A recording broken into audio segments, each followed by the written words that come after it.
Nah, alhamdulillah juga kerana kepelbagaian nikmat masih tidak diputuskan oleh Allah Subhanahu Wa Taala dan tidak dikiamatkan dengan dua kiamat. Mana kiamat dengan dua kiamat ni? Kiamat yang pertama, kiamat besar hancur dunia. Kiamat yang kecil itu mati pada diri sendiri. Jadi belum dikiamatkan dengan dua kiamat, maka pintu taubat tu masih terbuka luas. Nah, dan hanya manusia yang lupa pada Allah Subhanahu Wa Taala tu manusia yang tidak bersyukur pada Allah Subhanahu Wa Taala. Jadinya suatu benda tu kerana kita kurang berterima kasih pada Allah Subhanahu Wa Taala. Mudah-mudahan dengan hadirnya bulan Syaban ni menambah kegairahan kita untuk kita masuk dalam bulan Ramadan Al-Mubarak. Dan nampak ada tanda-tanda seronok tu, kapek baru, surah cat baru. Tentu ada semangat ni masuk di wasa lapang. Kapek baru ni wasa lapang. Pasal apa? Bila Nabi sallallahu alaihi wasallam pi Isra dan Mi'raj, Allah bagi pada Nabi satu kenderaan yang baik. Apa dia? Burak. Burak ni kenderaan yang baik untuk Nabi sampai kepada Allah. Jadi kita ni nak sampai kepada Allah kena ada dua benda yang baik. Kenderaan kita. Pertama, tempat sembahyang yang baik. Kalau dia pandai pasal sembahyang tapi tempat sembahyang dia tak baik, tak jadi kak. Jadi hari ni Allah Ta'ala bagi tempat sembahyang yang baik. Masuk rasa lapang. Rasa luas. Masuk surah satu. Nombor dua, Allah Ta'ala izin lagi apa dia? Perkara yang kenderaan yang baik ni, ilmu tentang sembahyang. Kita nak mengaji tentang sembahyang ni, paling kurang ilmu yang kita kena tahu rukun qauli, rukun fi'li, rukun qalbi, sunat ab'ad, sunat hayat, 5. Boleh kuasai ni, maka sempurna sembahyang kita. Dengan sempurna yang ringan. Dekat tu kira hebat dah. Baik. Jadi ada dua kenderaan yang baik tu kita dua-dua dapat. Pertama, tempat sembahyang yang baik. Kedua, ilmu tentang sembahyang. Tambah hari ni nak sambung macam kita qaul tam, duk ingat kita nak pencin lah. Habis-habis kita tak kira nak pencin lah. Banyak tak boleh pencin lagi. InsyaAllah mudah-mudahan ada kebaikan yang banyak dalam kehidupan kita, insyaAllah. Baik, bismillahirrahmanirrahim. Kita terus tengok kitab ni. Ni saya tak berapa nak besar. Saya duk baca kitab Hak Jawi. Ni baru pegang kitab Rumi Qaul Tam yang Rumi ni. Hak Datuk Syekh Zakaria bin Haji Ahmad Wamsa. InsyaAllah dia ambil nukil Qaul Tam ni daripada kitab Imam Syafi'i rahimahullah ta'ala. Kitab tu bahasa Arab. Jadi dia ambil kitab tu, isi penting daripada kitab tu bab sembahyang daripada Imam Syafi'i, dia ubah masuk jadi kitab Qaul Tam fi ahkami al-ma'mum wal imam. Jadi yang ni banyak version. Ada satu lagi hak besar. Hak besar tu dia senang sikit berat ni kefahaman dia. Yang ni dia susah sikit tapi tak susah terang mana pun. Baik, bismillahirrahmanirrahim. Kita terus pergi dekat mukadimah kitab ni. Kan? Pendahuluan muka surat 1 2 3 4 5. Muka surat yang kelima. Dia tulis pendahuluan. Pendahuluan kitab ataupun mabadi' kitab. Muqaddimah pun dia, muqaddamah pun dia. Pendahuluan ni kalau di pondok dia tak panggil pendahuluan, dia panggil mabadi' kitab, pengenalan kitab. Sebab apa kena baca pengenalan kitab ni? Sebab dia di pengenalan kitab ni kita akan kenal siapa yang karang kitab tu, kita tahu sifat tuan kitab tu, kemudian kita akan tahu apa ilmu yang dia nak ajar. Sebab tu di pendahuluan kitab ni, mabadi' kitab ni Tok Guru Pondok dia selalu sebut ma lam yazuk lam yadri. Kalau kita tak tahu benda apa kita nak belajar, kita akan belajar dengan malas hati. Kita nak pergi kerja esok, malam ni kita dah tahu dah esok kerja apa kita nak buat di office. Jadi kita akan buat persediaan, datang ni nak buat benda ni nak buat. Jadi kita akan pergi, kita akan buat terus yang kerja. Tu pendahuluan untuk kita kerja esok Panggil apa tu? Dia mesti ada satu istilah. Benda esok kita nak buat, kita prepare hari ni.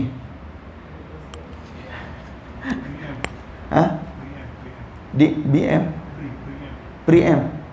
Saya baru dengar ni. Saya mengaji bodoh. Saya orang putih. Ini macam satu peringatan lah untuk kita esok. Memang benda apa kita nak buat, hari ni kita prepare je. Pasal dulu mengaji, Tok Guru buat bendang. Tok Guru kata apa? Jadi pendahuluan bagi buat bendang ni, kalau kata esok dia nak pergi meracun, malam ni dia letak mesin siap-siap, dia letak racun siap-siap, dia letak timba siap-siap, dia letak yang siap. Esok dia pergi, dia akan terus meracun ya. Tapi bagi orang yang tak ada pendahuluan ni, dia pergi bendang, dia tengok melengung nak buat apa tahu ni. Nak racun ke tak tahu. Hari matahari kau duduk naik. Sekali panas tak meracun lah. Kalau panas meracun 2 tong tu balik lagi tu. Jadi mabadi' kitab ni pengenalan tentang kitab. Apa yang kita nak belajar tentang kitab ni? Baik, bismillahirrahmanirrahim. Macam misal bismillahirrahmanirrahim. Bismillah dengan nama Allah. Pasal apa dia panggil dengan nama Allah? Allah tu lafzul jalalah, lafaz yang mulia. Mutawattirah, sempurna, kecukupan. Kan? Mutawattir, cukup. Alif, lam, ha, cukup. Buang alif, tinggal lam, ha, lillah. Lillahi ta'ala juga, pergi kepada Allah. Buang satu lam, tinggal lam dengan ha. Lahu lillah, pergi kepada Allah juga. Buang lagi satu lam, tinggal ha. Hu Allah. Macam mana buang huruf bagi cacat pun, dia mutawattir, mencukupkan kalimah Allah. Lain daripada nama Allah 99. 99 tak ada satu cacat. Nah, sebab tu Allah Ta'ala sebut qulin Allah. Awal-awal Allah Ta'ala sebut dalam Quran, qulin Allah, panggil aku dengan nama Allah. Kan? Kalau tak boleh, awin ar-Rahman, tak boleh panggil Allah, panggil aku Rahman. Ayyamma tad'u falahul asmaul husna. Aku ada beberapa nama hebat, Allah Ta'ala kata, nak panggil yang mana tak apa. Tapi spesifik panggil Allah. Pasal apa? Semua bila sebut Allah, satu dunia ni tahu. Cina ke, India ke. Lah ni duk viral apa? Gambar. Depa nak tipu satu orang buta tu. Depa berlakon ya tipu orang buta tu. Tukar duit 100, kawan tu Cina bagi duit RM10 ya. Hindu tu main ligan Cina tu, Hindu perempuan tu. Belah Penang. Nak. Ya kita jangan buat ini macam lah. Tuhan Allah tahu. Yang buta tu Melayu. Yang tipu tu Cina. Yang tolong tu India. Syok tengok. Dia buat ya berlakonnya. Dan yang saya lain saya tak mau tahu. Yang saya duk berasa dalam hati saya, India tu duk sebut, dia kata apa? You buat ini macam Tuhan Allah tahu. Hindu ni Tuhan dia bukan sikit tu, 107 dewa. 107 dewa dalam kitab Veda. Tengah tu ya, tak ada. Dia letak matahari besar di tengah kitab Veda. Tapi pasal apa dia tak sebut macam-macam lah. Shiva Sakti lah, nama Tuhan dia, Kali lah, nama dewa dia. Pasal apa dia tak sebut tu? Dia sebut apa dekat kawan tu? You jangan buat ini macam lah, dia kata kat Cina tu. Itu Tuhan Allah marah. You buat ini macam, orang memang tak tahu, tapi Tuhan Allah tahu.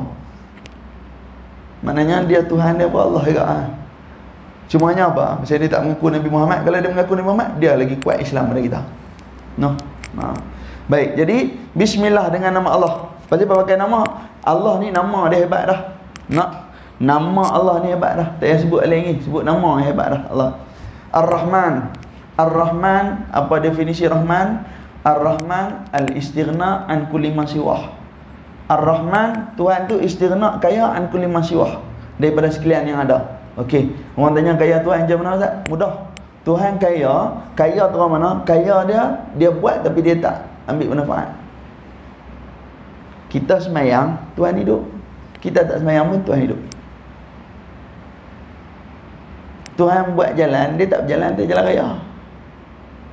Tuhan buat siang, Tuhan tak kerja. Tuhan buat malam, Tuhan tak tidur.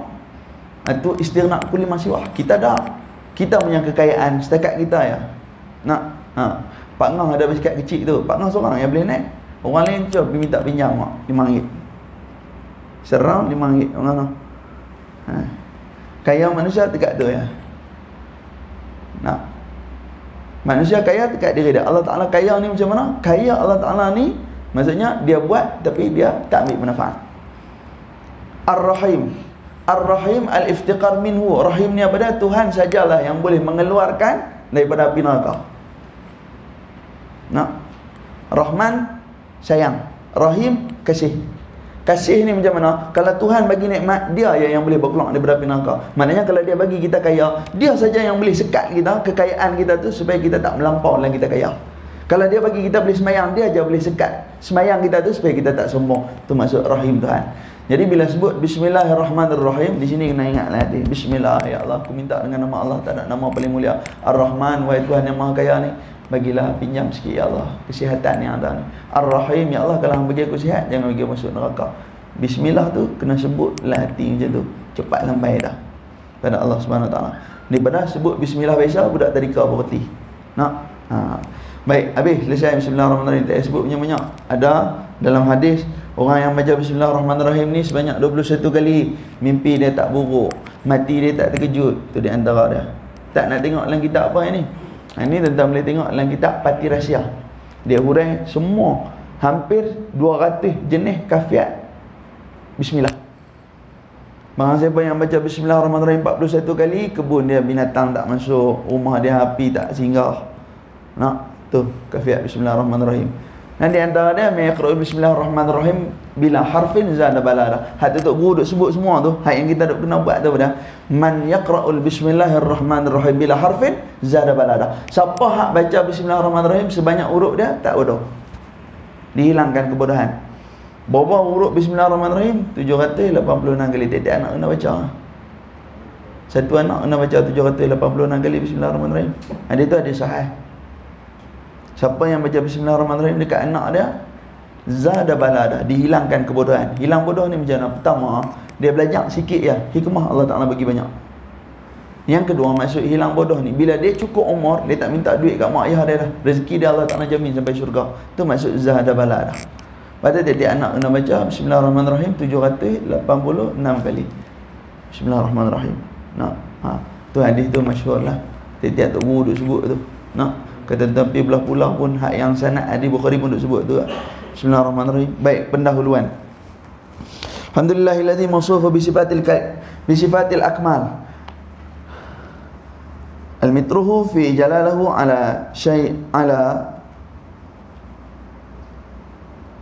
ala syabiyati al-misal. Alhamdulillah. Ahmaduhu ta'ala ala ma manja bihi min ni'mihi wal an. Jadi maka dengan taufik dan hidayah Allah Ta'ala, dia kata, dapatlah saya menterjemah sebuah kitab fiqh yang terkenal pada zaman silam, iaitu kitab Qaulut Tam fi Ahkamil Ma'mum wal Imam ala mazhab Al-Syafi'i, Al-Imam Al-Syafi'i radhiyallahu ta'ala anhu. Karangan Al-Imam Al-Muhaqqiq Al-Habrur Al-Humam. Itu semua pangkat tu. Al-Imam Al-Muhaqqiq pasal dia mentahqiqkan hadis. Al-Habrur, ini orang yang terpaling tinggi pada ketika tu. Al-Humam, orang yang boleh mentaslihkan satu benda. Syahibuddin Ahmad yang masyhur dengan nama Ibnu Imad bin Yusuf Al-Masri, orang Mesir dia ni. Aqfahshi, meninggal dunia pada tahun 808 Hijrah. Terjemahan ini pada mulanya ialah sebagai catatan untuk gunaan bagi saya sendiri semasa menyampaikan pelajaran, mengajar di majlis-majlis pengajian khasnya di rancangan takmir masjid dan surau negeri Kedah Darul Aman. Dia kata kitab ni daripada bahasa kitab Arab dia ubah mai ke bahasa Melayu, dia terjemah bahasa Melayu supaya apa? Supaya kita boleh baca senang. Ini. Jadi dia kata kitab ni mula-mula pakai di negeri Kedah ialah. Pasal apa? Pasal guru takmir ni duk mengajar di masjid-masjid. Dimaklumkan bahawa kitab tersebut tidaklah saya terjemahkan semua sekali 100%. Dia apa saya siap dah. Saya ikut orang kata dia salah. Pasal apa? Dia akan tulis semua kitab ni. Dia ambil setengah. Di mana-mana masalah yang jarang berlaku pada masyarakat kita. Hak yang tak ada masalah tu tak berlaku sangat, dia tak terjemah. Dan dia kata itu saya tinggalkan supaya terjemahan ini tidak ternampak besar oleh para pembaca yang boleh menjemukan mereka. Saya kira kalau banyak-banyak tulis, dia kata kita baca jadi jemu. Hak tak banyak tulis pun baca tak jemu, duk jemu ke? Seperti mana kita maklum bahawa sembahyang berjemaah itu ada kalanya fardu ain. Seperti sembahyang Jumaat. Maknanya wajib mana? Baik tu Ustaz. Sembahyang jemaah biasa ni fardu kifayah. Jemaah ada kalanya fardu ain seperti sembahyang Jumaat, dan ada kalanya fardu kifayah seperti sembahyang 5 waktu, dan ada kalanya sunat seperti sembahyang jenazah dan 2 hari raya, dan ada kalanya harus seperti sembahyang tasbih dan sunat rawatib tetapi tidak diberi pahala berjemaah, dan ada kalanya makruh seperti sembahyang tunai, yakni adaan mengikut imam yang sembahyangnya qada atau akasnya, dan ada kalanya ditegah tidak sah. Seperti 2 sembahyang yang berlainan peraturannya seperti sembahyang fardu mengikut orang yang sembahyang jenazah. Baik, dia kata apa? Dia kata kita ni semua maklum bahawasanya sembahyang jemaah ni ada kala sembahyang jemaah hukum dia wajib. Bila sembahyang jemaah hukum wajib? Sembahyang Jumaat. Jadi sembahyang Jumaat tu imam kena niat imam, makmum kena niat makmum. Kalau tu imam tak niat imam, makmum niat makmum, sembahyang Jumaat kena buat lain, tak sah. Makmum memang wajib niat makmum di setiap keadaan. Makmum wajib niat makmum. Makmum wajib. Tapi bagi semayang yang fardu kifayah, semayang ni tadi maghrib, isyak, subuh, zuhur, imam tidak wajib berniat sebagai imam, tak wajib. Tapi makmum wajib niat sebagai makmum. Nak? Untuk mendapatkan pahala Jumaat, makmum wajib niat sebagai makmum. Bagi semayang sunat yang bagi semayang Jumaat yang sunat muakkad, macam semayang tadi. Nak? Semayang yang untuk imam wajib niat jadi imam ni, semayang raya dengan semayang Jumaat sahaja. Semayang lain, kalau untuk imam tak niat semayang tu sebagai imam, semayang tu sah dan dapat pahala Jumaat. Selesai masalah tu. Dan duduk lila. Pasal pernah sekali semayang raya, masalah apa tu, imam dia tak niat jadi imam, dia sendiri abang, kena semayang lain, semayang raya. Lepas tu saya pernah kena sekali semayang Jumaat, baru 2 bulan sudah kot, dia kena di Selama, tengah baca khutbah, Tok Khatib minum ayak. Dia dah agak kot, dia minum tengah-tengah khutbah, dia ambil ayak minum, batal khutbah tu, dia kena mula balik. Mungkin dia pun tak tahu ke, dia pun tak tersedap dengan waktu tu, dia minum. Tok Imam naik, dia bisik ke dia, kena semayang lain. Hari tu ni apa, semua orang hebat-hebat ada dah itu. Tok guru dah 2-3 orang, lepas tu semua pekat. Tapi tak kurang kat dengan hal lain lah. Kan bila baca khutbah ni, bukan nak tengok dia apa. Jadi membaca khutbah dengan berkhutbah ni lain lah. Baca khutbah dia pegang tek, dia baca pam baca. Habis duk tu. Jadi dia layan perasaan. Berkhutbah, dia baca khutbah tu dia tengok depan. Dia berinteraksi dengan jemaah. Jadi orang tak nak lena nak lah. Itu dia orang tak mau sembahyang. Kan? Yes. Tak wajib niat imam. Tak wajib niat, bukan tak payah niat imam, tak wajib. Bayang lah ni, satgi video ni dia cut, kena tangkap pula Mak Uzair. Tak wajib niat imam. Nak? Kalau lah kata dia tu tak niat imam, maka sembahyang tu tak sah dan dapat pahala berjemaah. Kerana hanya sah dalam bab sembahyang ni, makmum wajib niat sebagai makmum, imam tidak wajib niat sebagai imam. Nak, selain daripada 2 jenis sembahyang, iaitu sembahyang sunat akhir raya dan sembahyang Jumaat. Bila kalau orang baca khutbah, patah alik bab khutbah ni panjang sangat, berpayah juga. Dan tengok masjid kita dekat, orang lari kata tak pergi sembahyang. Banyak saya tengok di Taman Wakaf tu, banyak lari pergi sembahyang di apa, di Sama Gagah dengan ni satu gini.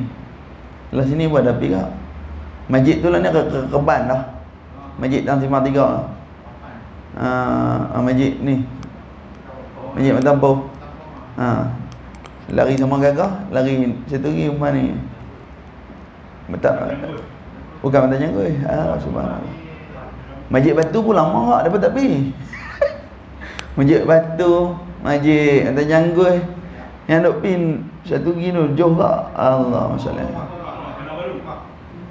Jalan Masjid Timur. Kan? Yang mana dia cari khutbah pendek-pendek tu, betul juga dekat makmum ni, kan? Maknanya apa masalah pun baginda Nabi sallallahu alaihi wasallam beritahu suruh ambil dengan sederhana. Maksudnya kalau baca khutbah panjang sangat, depa nak pergi kerja pun jadi masalah, kan? Jadi ambil yang pertengahan lah khutbah tu. Kadang-kadang bila Jumaat lambat, duk tunggu khutbah tu melisah. Ada hak mangkit sembahyang zuhur pada saya bisa tengok, betul balik. Kan? Melisah tu. Betul kat depa jugalah, depa nak kerja kan. Tapi kadang-kadang ustaz ada setengah hak cengeng ke. Lagu saya tak apa, saya tak cengeng, saya boleh ikut, tak ada masalah. Cengeng dia ke mana? Dia kata hampa kerja, dia kata sebulan sampai berapa hari takkan, hari Jumaat pun tak boleh cuti. Bukan masalah tu. Nak, apa pun kena ambil pertengahan. Apa-apa ambil pertengahan. Nak. Jadi tengok tak apalah, tentang hak kerja tu mungkin kita boleh jawab kat Tuhan macam tu. Ya Allah, saya ni minta ampun ya Allah, pasal apa? Memang saya tahu saya berdosa. Bukan saya cari dunia, maksud saya macam tu.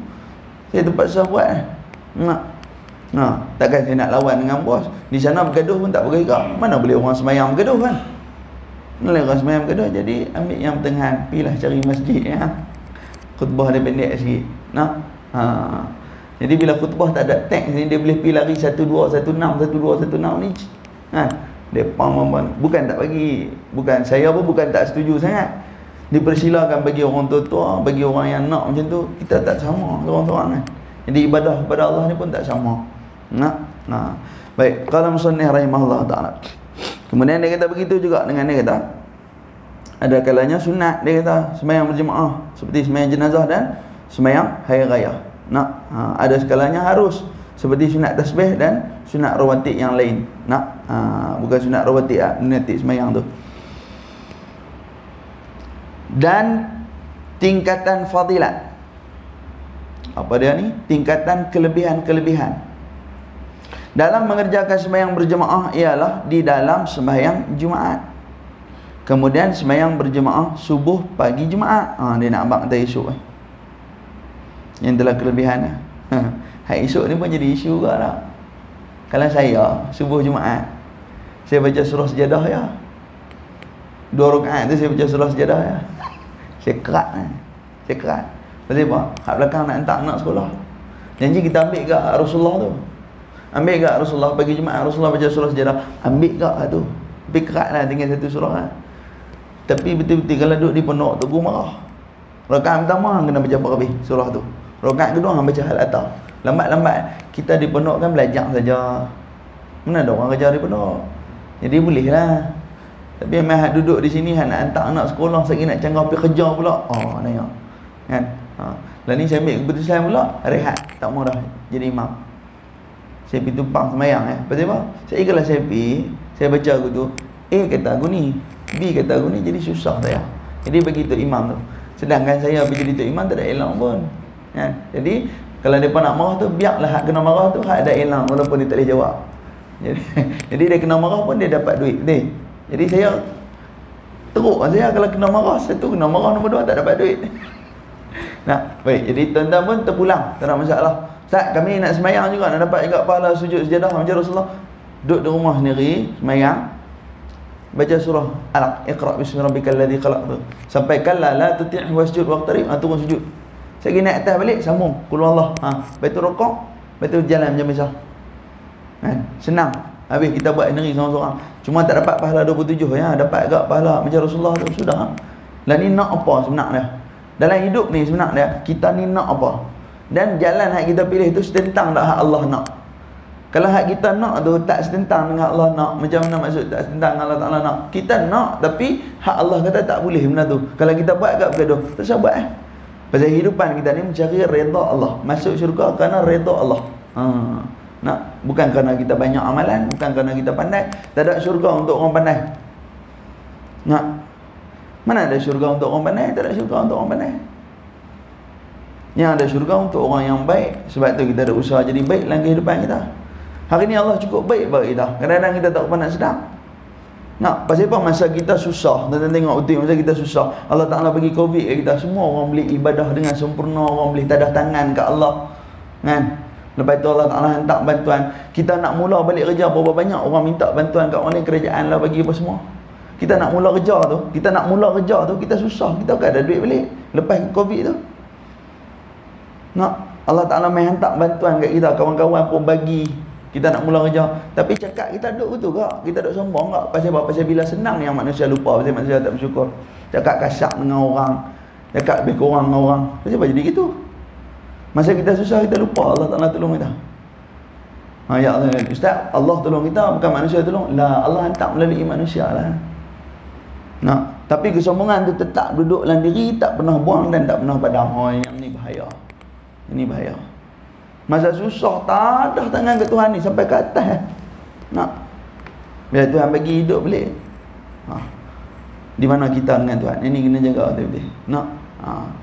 Takut Tuhan ni dia bagi, dia boleh ambil balik bila-bila masalah. Bahaya ni. Qala musannif rahimahullahu ta'ala. Dan tingkatkan fadilat semayang, dan tingkatan fadilat tu, kelebihan dalam mengerjakan sembahyang berjemaah ialah dalam sembahyang Jumaat. Dia kata banyak dia kelebihan dalam sembahyang Jumaat. Di antara dia jangan lupa sembahyang qabliyah Jumaat sangat-sangat digalakkan. Walaupun untuk imam baca khutbah kita sampai, kita kena agak sembahyang qabliyah Jumaat. Okey. Cuma permasalahan tu tuan-tuan faham kot mana? Kot tu betul dah. Hak mana mengaji hak tu betul. Saya tak mau betul-betul nak bagi betul banyak-banyak. ada orang kata sembahyang Jumaat ni sembahyang qabliyah Jumaat. Jadi dia sebut itulah usolli sunnatan qabliyatal Jumaati, pasal nak sembahyang Jumaat kan. Lepas tu ada setengah orang pula dia kata mana ada qabliyah Jumaat, ni qabliyah Zuhur. Jadi terpulang. Kalau dia kata sembahyang qabliyah Jumaat, betul kat dia juga. Pasal apa? Pasal dia nak sembahyang Jumaat. Kena. Kalau dia kata nak sembahyang qabliyah Zuhur pun betul juga, waktu tu waktu Zuhur. Hanya hari Jumaat saja. Terpulang, tak ada masalah. Kalau dia kata saja nak sembahyang sunat kerana Rasulullah suruh, saja aku sembahyang sunat pada hari Jumaat, pada waktu Zuhur 2 rakaat, nak mengikut Rasulullah kerana Allah Ta'ala senang. Jadi dia tak bergaduh dengan siapa dah. Terpulang. Hak tu sebenar dia, khilaf ulama tu dua-dua betul. Kalau tuan-tuan tengok dia betul. Walaupun orang kata kadang-kadang tuan-tuan tengok dia pada kalian, mana ada dia kata qabliyah Jumaat ni dah. Qabliyah Zuhur lah. Kawan ni pula kata, hang bukan nak sembahyang Jumaat ah. Hang sembahyang Jumaat, qabliyah Jumaat lah, bukan qabliyah Zuhur. Jadi perkelahian ni hanya menimbulkan apa? Menimbulkan masalah. Jadi selagi mana dia buat sembahyang qabliyah tu tak masalah. Kadang-kadang nak tergelak tentang benda yang kecil tu dia nak kelahi.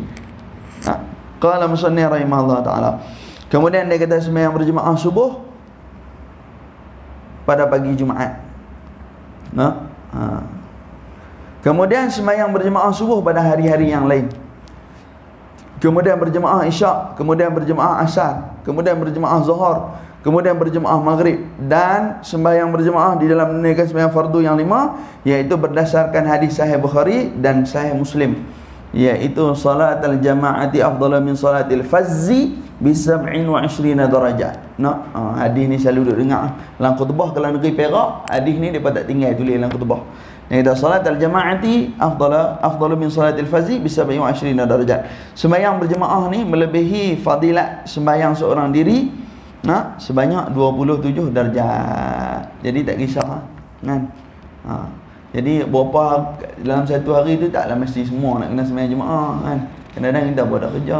Ada cikgu kalau di sekolah, ada orang kalau buat kerja tu, buat kerja ni. Jadi dia berapa yang dia boleh bagi untuk sembahyang jemaah. Macam mana Rasulullah sallallahu alaihi wasallam sebut, Nabi kata apa? Siapa yang boleh sembahyang di 2 waktu secara berjemaah di 2 waktu sejuk, maka tidak ada neraka baginya. Apa 2 waktu sejuk? Pertama subuh, yang kedua asar. Kalau hadis sebut 2 waktu sejuk, maknanya subuh dan asar. Jadi subuh dan asar ni sangat-sangat kalut lah. Sangat-sangat kalut. Kadang-kadang kita duduk dalam kerja pun pergi sembahyang, dia kata kita curi tulang lah dia. Jadi tulang ni siapa pun tak mau curi, orang nak curi isi. Dan berdasarkan kepada hadis yang diriwayatkan oleh Abu Hurairah radhiyallahu taala anhu, sembahyang berjemaah itu melebihi fadilat sembahyang seorang diri sebanyak 25 juzuk, iaitu 25 darjat. 25 darjat ni nak terjemahkan Untuk guru kata 25 darjat ni 25 kelebihan Tuhan bagi ke dia. Dalam 25 kelebihan, Allah Ta'ala makbul doa dia, Allah Ta'ala bagi sihat, Allah Ta'ala bagi anak dia elok, Allah Ta'ala bagi isteri dia solehah. Darjat tu duduk di situ Bukan darjat tu maksud dia pangkat di kita dah. Darjat tu duduk di berapa banyak baik yang dia boleh dapat. 27 darjat. Patut diingatkan di dalam mengerjakan sembahyang berjemaah ini dengan secara betul supaya mendapat pahala dengan sempurnanya. Pahala ni apa? Ganjaran hak Tuhan bagi melalui kebaikan yang kita buat. Maka sayuk gialah, kebiasaanlah setiap imam dan makmum mematuhi syarat-syarat dan peraturan yang diwajibkan ke atas mereka masing-masing. Dan di dalam kitab Qaulul Tam karangan Ibnu Imad ini ada memberi panduan-panduan dan menunjukkan peraturan-peraturan menjadi beberapa masalah dan kemuskilan yang rumit yang timbul dari peraturan-peraturan menjadi imam dan makmum. Lebih lagi masalah muafiq dan masbuk. Makmum muafiq ialah makmum yang sempat bertakbiratul ihram dan membaca Fatihah bersama imam. Makmum muafiq. Makmum masbuk ialah makmum yang tidak sempat membaca Fatihah bersama imam. Itu panggil makmum masbuk. Jadi masalah muafiq dengan masbuk ni kan. Jadi dia kata dalam kitab ni, dia khusus pertama, dia nak beritahu kita tentang apa masalah kalau jemaah ni, apa masalah. Sebab Imam Syafi'i sebut begitu kan, selepas daripada kewafatanku tidak akan ada mana-mana masjid dan mana-mana tempat bersembahyang jemaah sesempurna sembahyang salat berjemaah di zaman Rasulullah. Imam Syafi'i kata lepas dia mati tak ada dah tempat sembahyang jemaah hak paling sempurna. Lepas pada zaman Imam Syafi'i tak ada. Memang ada masalah. Macam-macam lah masalah dah. Kemudian dia akan bab juga dalam ni tentang bab masbuk dan muafiq. Dan kitab tersebut mengandungi hampir semua peraturan-peraturan menjadi imam dan makmum dan masalah-masalah muafiq dan masbuk. Kerana keperluan saya sendiri dan saudara-saudari, betul lah dia kata ni pasal apa? Pasal dia ni ahli jawatan, ahli majlis fatwa. Bila dia ahli majlis fatwa, orang duk tanya kat dia masalah. Bila masalah orang duk tanya, jadi dia tulis satu kitab. Hangpa pergi baca kitab ni tak faham orang bertanya. Dia nak lari daripada orang bertanya dengan banyak dan orang dapat ilmu dengan banyak. Itu. Saya memberanikan untuk menterjemah isi kandungan kitab tersebut, mana-mana masalah yang dipandang perlu bagi diri saya dan masyarakat kita. Bukan semua masalah di dalamnya, walaupun saya ini bukan ahli dalam bidang ini. Tu dia sebut tawaduk dia tu. Dia tak sombong. Dia bukan ahli dalam bidang ni, dia kata.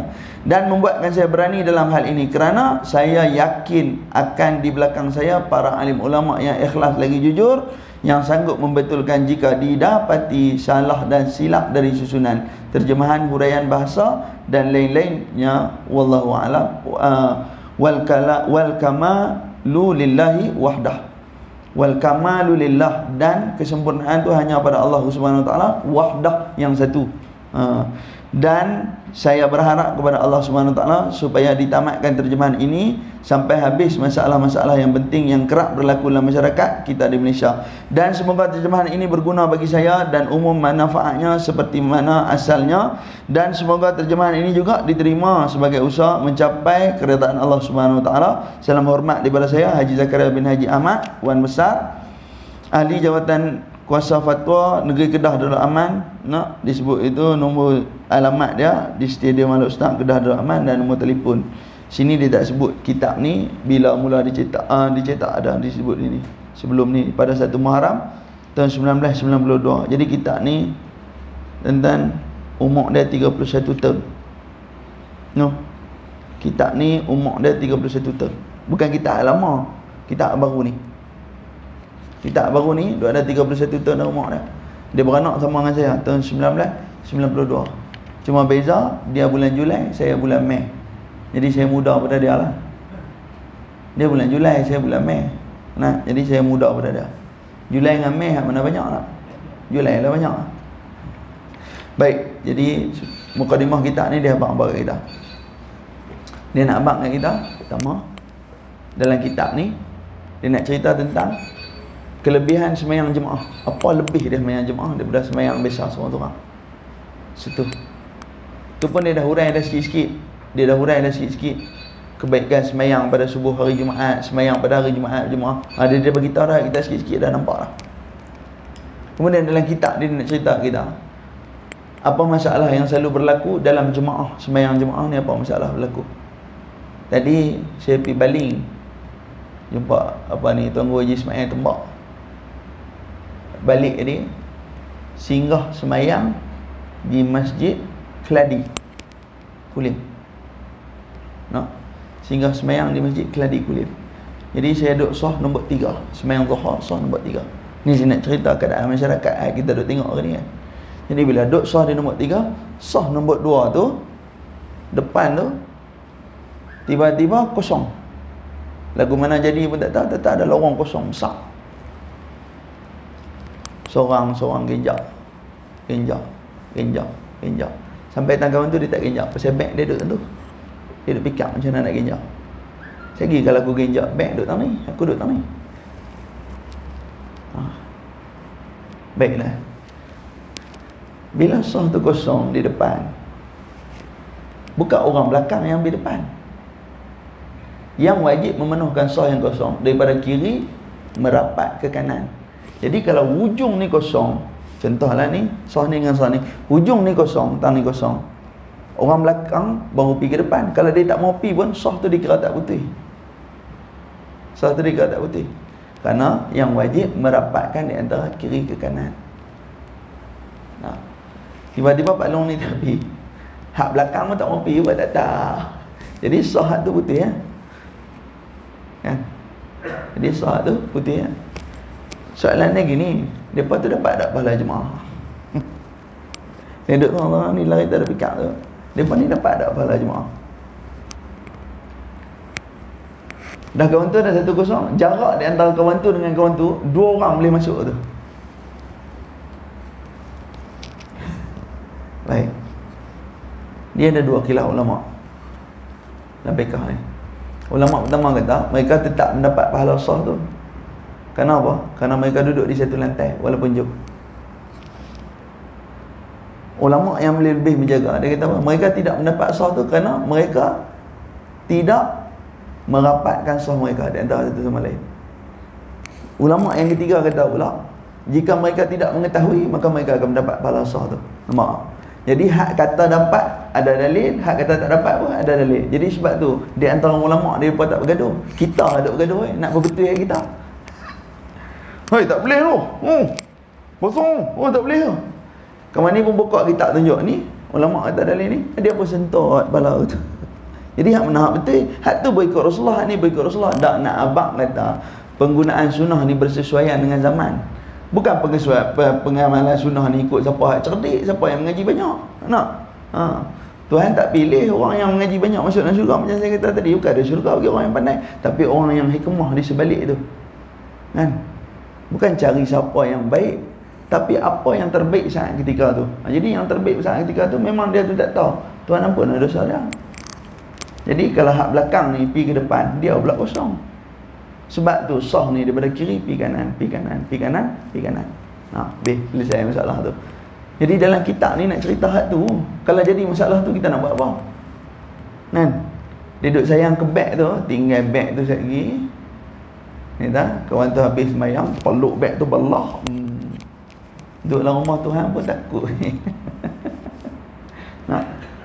Ini kena jaga ilmu dah sembahyang. Baik, jadi habis mukadimah kitab tu. Saya rasa macam tak berhajat nak menyambung kan. Kalau sambung lagi, kita nak cari tempat berhenti pula, payah. Nak? Jadi kita berhenti sampai dekat mukadimah tu habis.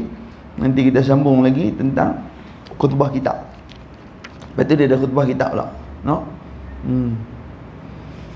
Pada khutbah kitab tu barulah masuk masalah-masalah penting bagi imam dan makmum, seperti bacaan ketika sembahyang. Kan? Jadi bila pendapat tuan-tuan kena tahu. Akhir zaman ni orang belajar pandai.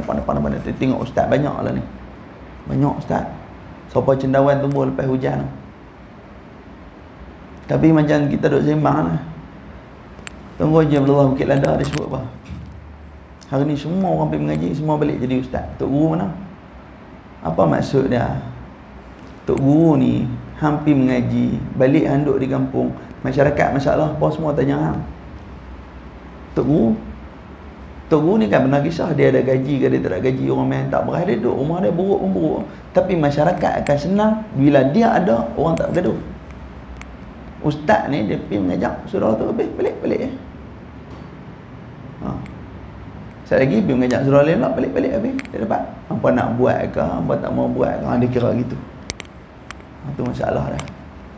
Jadi bila pengajian ni terlalu banyak, ni bulan Isra' Mi'raj, kan dah bergaduh apa? Dia duk tanya pula, doa iftitah ni ada berapa jenis? Nampak tak benda tu bukan besar sangat, benda sunat doa iftitah ada berapa jenis? Dia tanya apa tu? Pada benda sunat ni buat tak mau sudah habis selesai masalah.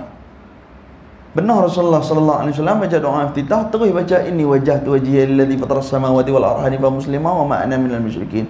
Inna salati wa nusuki wa mahyaya wa mamati lillahi rabbil alamin la syarika lahu wa bidzalika umirtu wa ana awwalul muslimin. Nabi pernah baca macam tu sekali. Kemudian Nabi pernah baca pula dalam satu riwayat yang lain, Nabi baca Allahu akbar kabira walhamdulillahi katsira wa subhanallahi bukratan wa asila. Nabi baca sampai dekat tu ya. Ada dalam riwayat yang lain pula, abang Nabi baca lagi pendek, Allahu akbar kabira walhamdulillahi katsira. 3 riwayat ada. Jadi kawan ni nak abang kata dia betul, kawan ni nak abang kata dia betul, hakikat dia semua betul. Jadi tuan-tuan sebenarnya dia apa? Duduk di rahmat Kalau orang alim bergaduh, dia tahu hadis keluar dari hadis. Kalau lagu kita bergaduh, apa dia nak dapat? Jadi kita pun mengaji dalam Google ya, serat. Itu. Tak ada wasilah, tak ada rabitah, kan? Yang ni kena jaga sungguh-sungguh, insya-Allah. Pastikan ada ambilan yang baik, kan? Di mana ambilan dia, di mana dia punya jaluran dia sampai ataupun tidak pakaian tu kepada baginda Nabi sallallahu alaihi wasallam. Dan jangan pernah mempertikai orang lain kerana takut Allah Ta'ala mempertikai kehidupan kita. Tapi kita buat dekat kita, mengaji dekat, nak buat ibadah esok, sudah, habis, khalas. InsyaAllah. Hari ni kita sambung dekat khutbah kita, insyaAllah. Setakat dulu malam ni. Ngaji pun kalau kapek baru ni, tak boleh ngaji lama-lama, kan? Dia kapek tu dia tebal lagi. Dia mengantuk. Baik, insyaAllah. Amalan yang sikit-sikit jangan tinggal dah, pasal kita menghampiri bulan Ramadan Al-Mubarak. Ni bulan Syakban ni, belajar macam mana tengah hari, jangan banyak sangat minum. Rokok bagi kurang sikit. Kita rokok belah malam pula lah ni. Risau rokok belah malam sikit. Jadi tengah hari dia tak apa ketagih kan. Kita kena kurang makan. Lepas tu didiklah pagi-pagi ni macam mana nak baca Quran. Macam mana nak pergi kerja sambil-sambil baca Quran. 3 kul ke 4 kul kan nak baca itu pulang. Supaya apa? Ramadan ni, syahr Ramadan alladhi unzila fil Quran. Allah Ta'ala turun Ramadan dengan Quran. Hudal linnas wa bayyinatin minal huda wal furqan. Supaya apa? Jadi petunjuk pada manusia. Benda tu. Jadi mudah-mudahan amalan yang sikit ni kita jaga. Jangan pernah berubah jadi manusia yang baik dalam kehidupan. Satu masa Allah Ta'ala uji kita dah jadi cukup baik lah. Kita makan pun kita baca doa panjang. Kita semayang pun kita baca doa panjang. Dan jangan pernah fudul saat Allah Ta'ala bagi nikmat. Kita duduk macam ni, Allah Ta'ala bagi macam ni, jadi banyak alhamdulillah Allah. Bukan senang nak patah balik. Daripada hari tu kita sakit, Allah Ta'ala bagi sihat. Daripada kita susah, Allah Ta'ala bagi senang. Harapkan kesenangan ni Allah Ta'ala bagi sampai kita balik pada Allah SWT. Dan kekalkan ketakwaan kita ni, takut pada Allah SWT ni sampai kita mati. InsyaAllah. Allahu Rasulullah alam bil muradihi. Kita tanggung dengan tasbih kafarah suratul Asy. Subhanakallahumma bihamdik, asyhadu an la ilaha illa anta, astaghfiruka wa atubu ilaik. Bismillahirrahmanirrahim. Wal 'asri innal insana lafi khusr illa alladhina amanu wa 'amilus shalihat wa tawasaw bil haqq wa tawasaw bis sabr. Bismillahirrahmanirrahim. Alhamdulillahi rabbil alamin. Hamdan hamidin, hamdan shakirin, hamdan sabirin, hamdan yuwafi ni'amahu wa yukafi'u mazida. Ya rabbana lakal hamdu kama yanbaghi li jalali wajhikal karim wa 'azimi sultanik. Allahumma faqqihna fid الدين وعلمنا تأويل واهدنا صراطك المستقيم. اللهم ربي يسر ولا تعسر بتمم بالخير يا الله يا أرحم الراحمين. اللهم ربنا لا تزغ قلوبنا يا الله بعد إذ هديتنا يا الله وهب لنا من لدنك رحمة إنك أنت الوهاب. ربنا آتنا في الدنيا حسنة وفي الآخرة حسنة وقنا عذاب النار. بفضلك وجودك وكرمك سبحان ربك رب العزة عما يصفون وسلام على المرسلين والحمد لله رب العالمين. Min Allah saya mohon ampun, saya mohon maaf dan terkasar bahasa silap kata baik pada Allah, kurang baik itu kelemahan saya kemudian manusia. Azabillahi taufiq wal hidayah. Assalamualaikum warahmatullahi wabarakatuh.